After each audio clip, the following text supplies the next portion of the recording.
ତ ତତ୍ତ୍ୱକୁ ଚର୍ଚ୍ଚା ହେବା ପାଇଁ ଯାଉଛେ।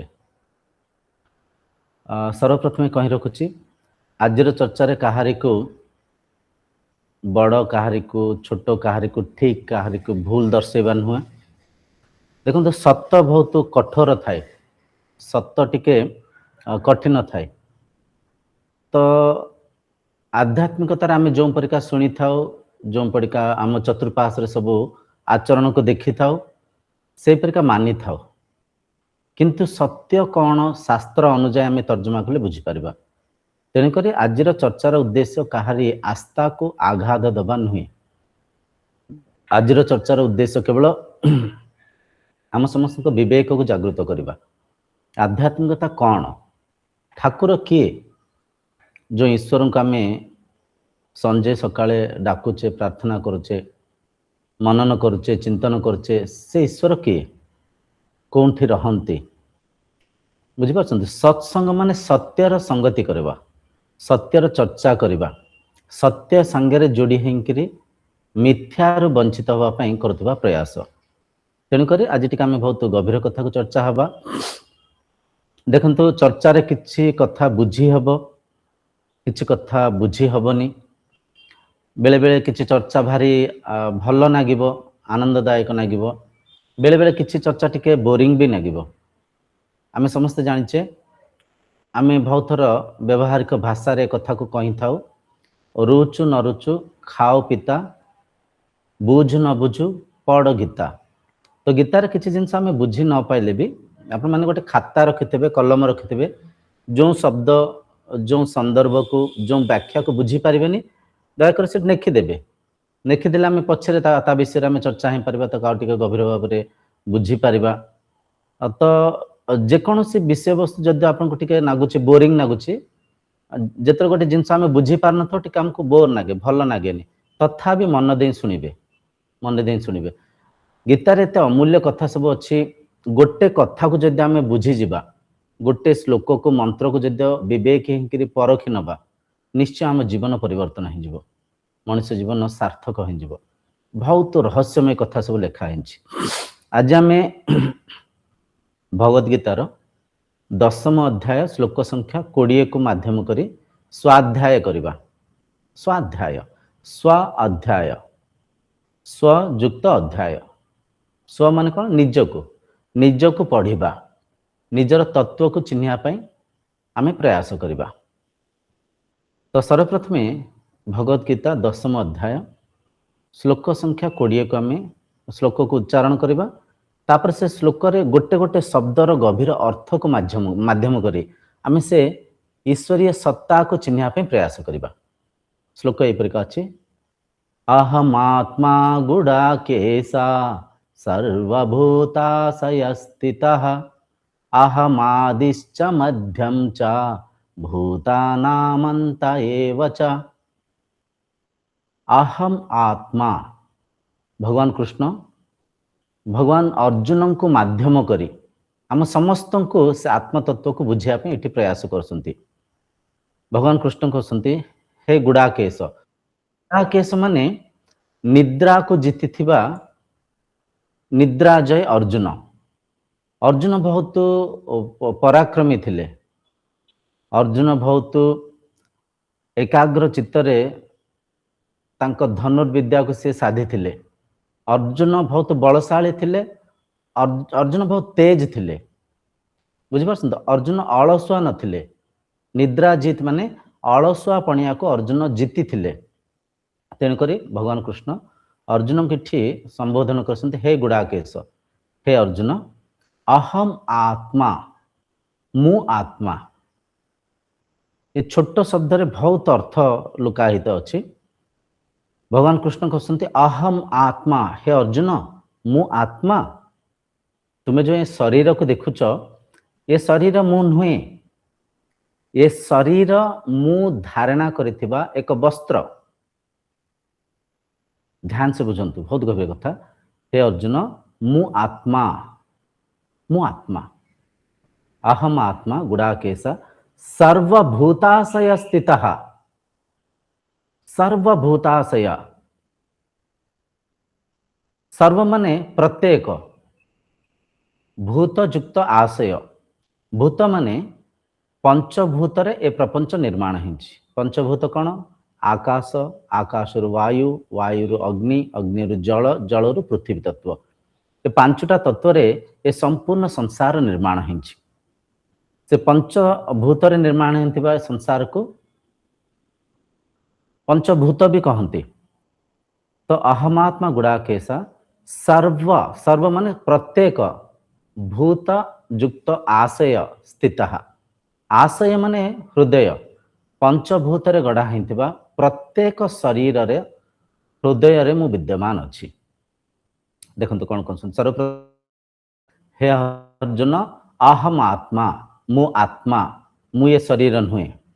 तुम्हें जो शरीर को देखुच ए शरीर मु नुहे किंबा तुम्हें निजे जो शरीर को धारण करिच से शरीर भी तुम्हें नुहे। शरीर एक माया। शरीर पंचभूत रे गढ़ा हिंतिबा एक ढांचा, एक वस्तु, एक वस्त्र परिका। वस्त्र बारंबार एइथपई करा जाउछि वस्त्र को जेमति आमे धारण करिथाउ, आमे धारण करूचे वस्त्र को पिंधिचे, जेमति वस्त्र को आमे पिंधिचे सेमति आत्मा रूपक ब्रह्म रूपक से चैतन्य सत्ता शरीर रूपक ए वस्त्र को धारण करिसंती। बुझि पासंती? तेणुक इटी कह जाउछि इटी कह जाउछि अहमात्मा गुड़ाकेशा सर्वभूताशय स्थित। सर्वप्रथम भगवान कहले मु शरीर नुहे आत्मा सर्वभूताशय स्थित।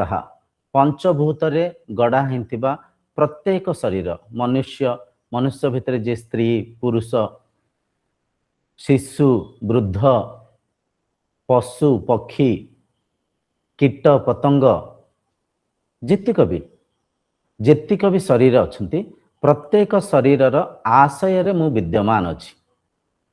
माने एठी गोटे गभीर कथा आमे बुझिबा दरकार। कौन एमितिया जिनिस हेइथिबो जहा कि प्रत्येक जगार विद्यमान थाई पारे। विवेक को जागृत कर थरे परखंतु कौन एमितिया जिनिस अछि जहा कि प्रत्येक जगार विद्यमान हेइ परिबो। आमे कहि परिबा शक्ति। शक्ति प्रत्येक जिनिस रे अछि। शक्ति प्रत्येक स्थान रे प्रत्येक भौतिक वस्तु पदार्थ रे शक्ति अछि जहा को आमे अंग्रेजी रे एनर्जी कहूचे। बुझि पासंते? शक्ति प्रत्येक जगार विद्यमान अछि। जने माँ के रिंग करसंते पाजाउछि अहम आत्मा गुड़ाकेशा सर्वभूतास्तय स्थितः। हे अर्जुन मु आत्मा रूपरे मु शक्ति रूपरे मु आधार रूपरे पंचभूत रे निर्माण हेतिबा प्रत्येक शरीर हृदय रे मु विद्यमान अछि। एठी प्रश्न उठे भगवान कृष्ण काहा को दर्शाउछंती? तत्व को दर्शाउछंती, ईश्वरीय सत्ता को दर्शाउछंती। जो शुद्ध चैतन्य सत्ता अछि, जो शुद्ध चैतन्य सत्तारु ए पंचभूत जन्म नैसंती।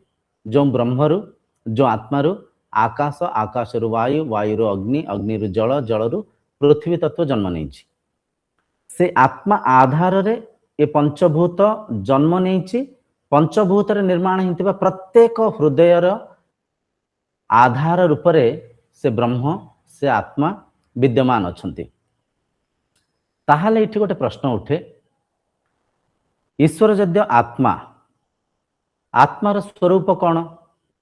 आत्मा को केमती देखि पारिबा? आत्मा को केमती आमे चिन्हि पारिबा? बुझ पारसंती? भगवान यदि कहिले हे अर्जुन अहम आत्मा मु आत्मा पंचभूत रे गढ़ा हिंतिबा प्रत्येक शरीर भितर मु विद्यमान अछि। मु ये देह नुहे, ए देह एक वस्त्र। यद्य मु आत्मा ताले इठी मन रे प्रश्न उठे आत्मा को केमिति देखिबा? आत्मार स्वरूप केमिति हिंतिबो? केन उपनिषद तृतीय मंत्र रे वर्णना अछि। केन उपनिषद तृतीय मंत्र कहछि न तत्र चक्षु गच्छते ना वाग गच्छते ना मनः ना विघ्नो ना विजानीमे यथा तदनुशिष्यात् अन्य देवता विदितां विधि अविदितां दधि इति सुश्रुमा पूर्वेशाम एनस्तस्त्र चक्षुरे। माने एठी कह जाउछि न तत्र चक्षु गच्छते। आत्मा पाखेरे चक्षु आखि पहुंची पारिबनी। माने आखि आत्मा को देखि पारिबनी।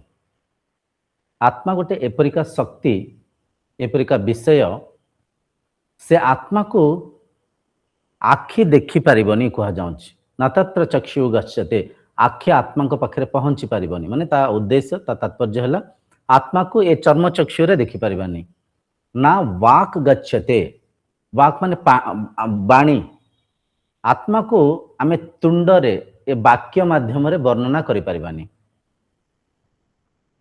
न तत्र चक्षु गच्छते ना वाक गच्छते ना मनः मन मध्य आत्मा को मनन करि पारिबनी चिंतन करि पारिबनी मन माध्यम रे भी आमे आत्मा को कल्पना करि पारिबनी देखंतु केते बड़ रहस्यमय कथा एठी आमे आविष्कार करि बुझिया पे चेष्टा करछे मन जाय आमे चिन्हि थाउ मन आधार एबे आमे जहा भी चर्चा होचे ए चर्चा को कहा माध्यम रे परखिबा मन माध्यम रे चिंता चिंतन करे मु आपन कहले काउ काउ माने आपन भीतर गोटे काउर गोटे फोटो गोटे विचार गोटे वृत्ति जागृत हबो काउ कला थाई काउ गोटे पक्षी काउ उड़े मु आपन कहले एप्पल एप्पल माने गोटे फल एप्पल नाली एप्पल किंबा ग्रीन एप्पल एप्पल प्रति जहाँ भी आपन को मन रे अनुभव अच्छे से अनुभव जागृत हबो से अनुभव को माध्यम करी आपन से एप्पल को परखिबे एप्पल को चिंता करिवे बुझिबे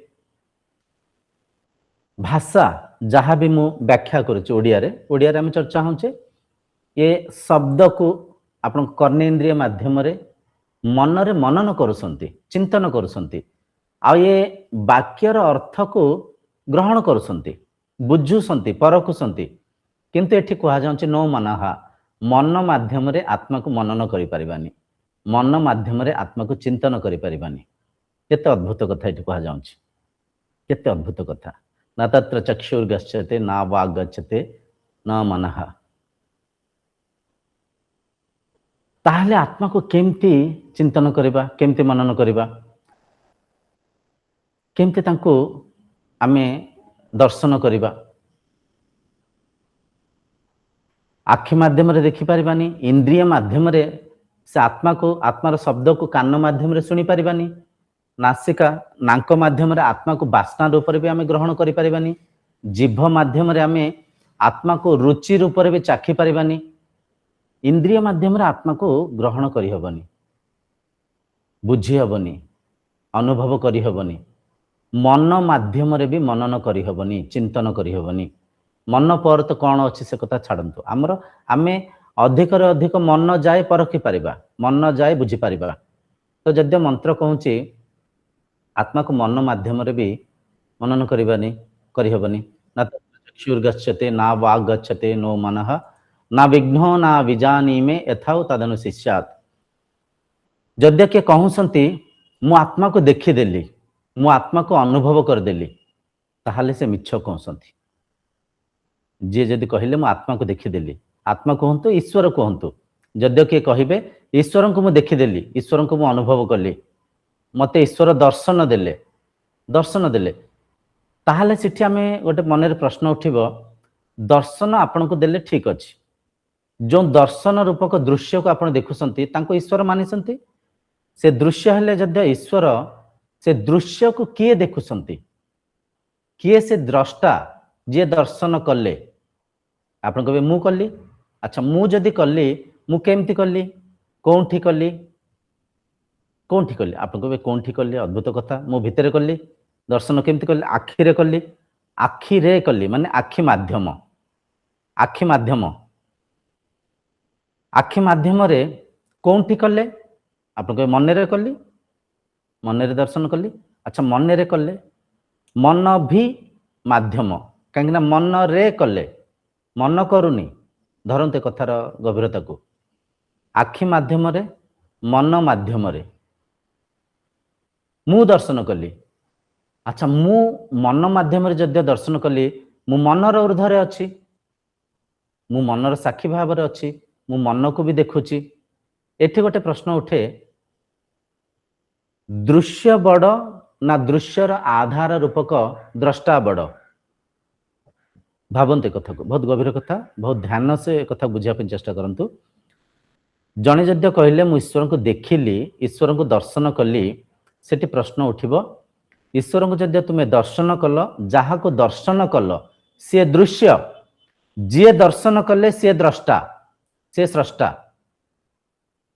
सी आधार बुझिपारछन्ति गोटे सिनेमा चली सिनेमा परदार चली किंतु सिनेमा को किए देखुंती दर्शक देखुंती दर्शक आधार दर्शक भितर दर्शक थिबारु दर्शक माध्यम रे से परदार चलथिबा सिनेमा को दर्शक देखुंती ठीक से भाव में ये परखु जद्य किए कहले ईश्वर को मु दर्शन कली ईश्वर को मु अनुभव कली ईश्वर को देखीदेली ताहले से मिछ कहउसंती से मिछ कहउसंती काहे मिछ कहउसंती जहा दृश्यमान होउची ताहा माया ताहा अनित्य ताहा असत्य बुझिपारछन्ति काहे के अनित्य अनित्य माने कौन बुझंतु अनित्य माने सदा सर्वदा रहूची कि से दृश्य रहुनी नित्य माने जे सदा सर्वदा रुहे आत्मा जदि ईश्वर से कौन परिका ईश्वर आउसंती जाउसंती किछि समय पे दृश्यमान होसंती किछि समय पे अदृश्य ही जाउसंती जे नित्य नुहंती जे सत्य नुहंती ताहले से ईश्वर केमती एठी प्रश्न उठे तो विवेक को जागृत करी एक कथा परखंतु जदि जे कहउसंती मु आत्मा को देखीदेली ईश्वर को देखीदेली से किछि अनुभव करदेले से किछि चिंतन करदेले से मन रे किछि मनन करदेले से मनर स्तर रे किछि भाबी देइसंती किछि स्वप्न परिका किछि देखि देइसंती किछि ध्यान करथिबा समय तांको किछि अनुभव हेइ जाइछि मन रे किछि तांकर किछि चमत्कार रूपक किछि आलोक को देखि देइसंती किछि शब्द को सुनि देइसंती किछि मन रे चिंतन कर देइसंती तो इठी अन्य देवता विदिता विधि अविदिता दधौ इति सुश्रुमा पूर्वेशाम एनस्तस्त्र चचक्षरे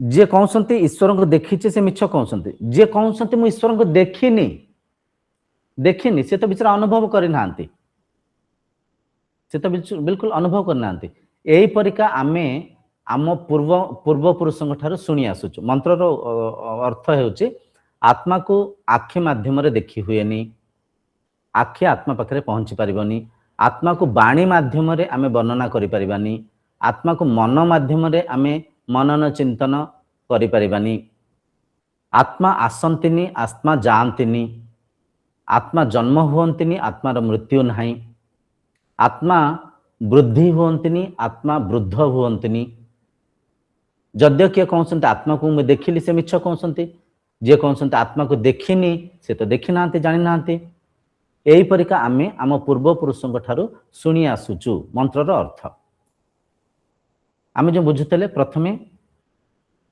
ईश्वर जद्य आत्मा रूप रे अछंती से शक्ति को जद्य चर्म चक्षु रे देखि हुएनी ताहले आमे जो भौतिक पूजा आदि कार्यक्रम करूचे से कौन से किए बुझिपारछन्ते विवेक को जागृत करंतु विवेक को जागृत करंतु आमे 12 मासरे 13 पूजा करचे भल कथा पूजा खराब न पूजा कौन बुझी विचार करिवार आवश्यक अछि ईश्वर किए चिन्हिकिरी करिवार अछि शास्त्रर सहारा नहीं उपासना करिवार आवश्यक अछि गुरु करिकरी साधना करिवार आवश्यक अछि आमे जद्य गुरु न करिकरी शास्त्र को न पढ़िकरी अंधविश्वास भाव रे आमे पूजा आदि कार्यक्रम करिबा आमे भाबिथबा किछि करुथिबा आउ किछि प्रतिफल हेइ पारे आउ किछि मिलिबो बहुत सारा होउछ आमे देखुचे अनेक लोक केते दूर दूरंतारु ईश्वर को दर्शन करिया पे विभिन्न प्रांत को जाउसंती विभिन्न जगह को जाउसंती मठ मंदिर को जाउसंती बहुत पैसा को खर्च करसंती विराट लाइन रे ठिया होसंती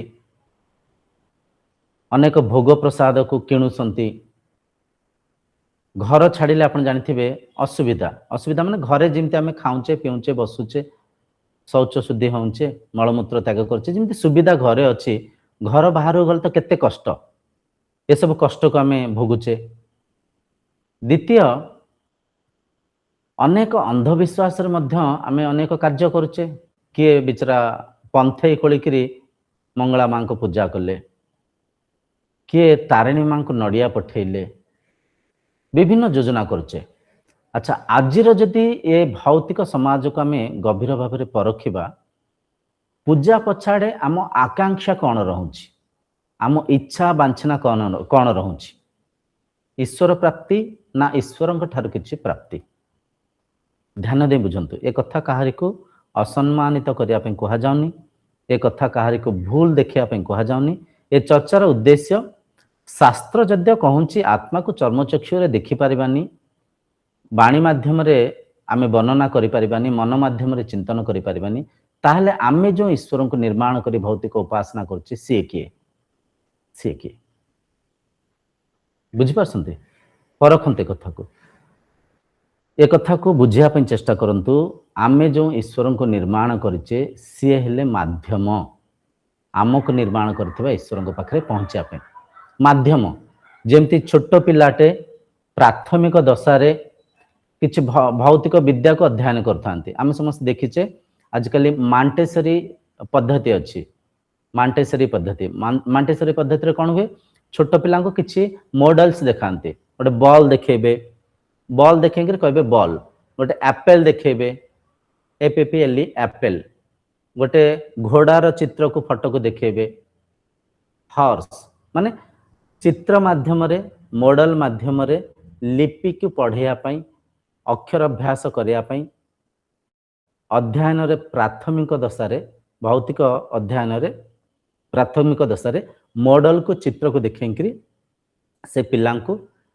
विद्याभ्यास करिया पे प्रयास करिथांती ठीक सेमती प्राथमिक दशारे गोटे शिशु को आमे ब्रह्म ज्ञान तो बुझेई पारिबानी आत्मज्ञान को बुझेई पारिबानी आमे ये गभीर रहस्यमय कथा को आमे तो बुझेई पारिबानी आत्मा प्रत्येक हृदय रे विद्यमान अछंती आत्मा प्रत्येक पंचभूतर आधार अच्छा से पिलाटा विचार जानी न पंचभूत कौन आकाश कौन वायु कौन अग्नि कौन जल कौन पंचतत्व कौन पंचतत्व रे संसार केमती निर्माण होती एमती तो आज ए संसार में बहुत वयस्क लोक मैंने भी कथा को बुझी पारंतनी जानी पारंतनी ते छोट पिलाटा केमती बा जानिबो तेणुक से छोट पिलाटा को से अदृश्य शक्ति को दर्शाइया पई कहा जाइथिला ओम भगवान ओम ईश्वर ओम माने कौन गोटे अक्षर ब्रह्म ओम हेले अक्षर ब्रह्म ओम हेले शब्द ब्रह्म ओम हेले दृश्य ब्रह्म बुझी पारसंती ईश्वर कौन से रंग रूप नहीं कहीं ना टिके पूर्व आम बुझुले ईश्वर गोटे शक्ति ईश्वर एपरिका शक्ति जो शक्ति रे संसार निर्माण होची जो शक्ति रे संसार परिचालना होची आगामी समय में पढ़ा से श्लोकर आउरी बहुत सारा अर्थ अच्छी ताको आम बुझा ईश्वर होती शक्ति यदि ईश्वर शक्ति से दृश्यमान हुंतनी से जो शक्ति दृश्यमान होना अदृश्य शक्तिर व्याख्या करवा निशब्द होकर बसी पड़ा जदि जन को गोटे पंडित जदि पंडित महाशय माने बसिक गोटे विराट सभा करुथिबे अनेक ज्ञानीमान व्यक्ति जद्य थिबे सेठी जद्य जने शास्त्री अन्य शास्त्री कहिबे आत्मार व्याख्या कर से मौन होकर शांत होकर बसीजे स्वरूपस्थ होकर बसीजे जार चिन्ह वर्ण नाही जार रंग रूप नाही जार आकार आकृति नाही तांको केमती वर्णना करिबा केमती अन्य को बुझेइबा असंभव असंभव तेणुक एटी से अरूप को आमे गोटे रूप देथिले जो रूप हला ओम से अनामी को आमे गोटे नाम देथिले जा हला ओम से निशब्द निराकार निर्गुण अलेख अव्यक्त से अवस्था को व्यक्त करिया पे आमे गोटे रूप देथिले ओम ओम ओम इतेकाक्षर ब्रह्म ओम होची एक ब्रह्मर साकार रूप साकार स्वरूप बुझी पारसंते ओम हेले ईश्वरंकर रूप ईश्वरंकर रूप ओम आ ओम एक किंतु हेला कौन किछि शरीर जेतला में गुरुंक ठारू विद्याभ्यास करुथाओ गुरु को साक्षात ईश्वर रूप में मानि थाओ संत तुलसीदास गोटे बढ़िया कविता माध्यम बुझे गुरु गोविंद जद्य एकाठी